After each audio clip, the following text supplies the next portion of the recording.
This is dedicated to Lynja. Cooking with Lynja right here on TikTok. Apparently, she lost her life on 1/1/24. Yes, after battling throat cancer and esophageal cancer. You would never known by her videos. She climbs up on ladders and she cooks and she just travels and we finally made it to Rome.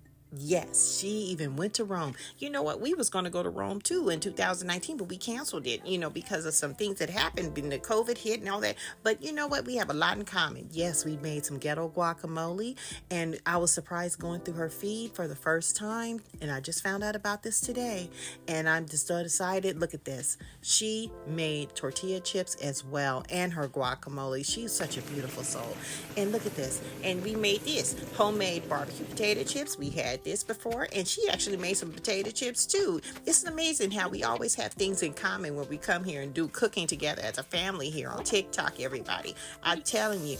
And look at this. And we made our peanut butter snowballs. Yeah, we made those for Christmas. We had a wonderful time, and apparently she made some cookie dough balls as well. And we just now finding out about this wonderful woman. I'm serious. She was climbing up ladders and doing all kinds of things that we don't do. But I'm telling you, everybody, make sure you follow her channel right here on TikTok. They were looking for 19 million followers, and they're up to 20 million. So our condolences are sent to her family and friends and people here on TikTok.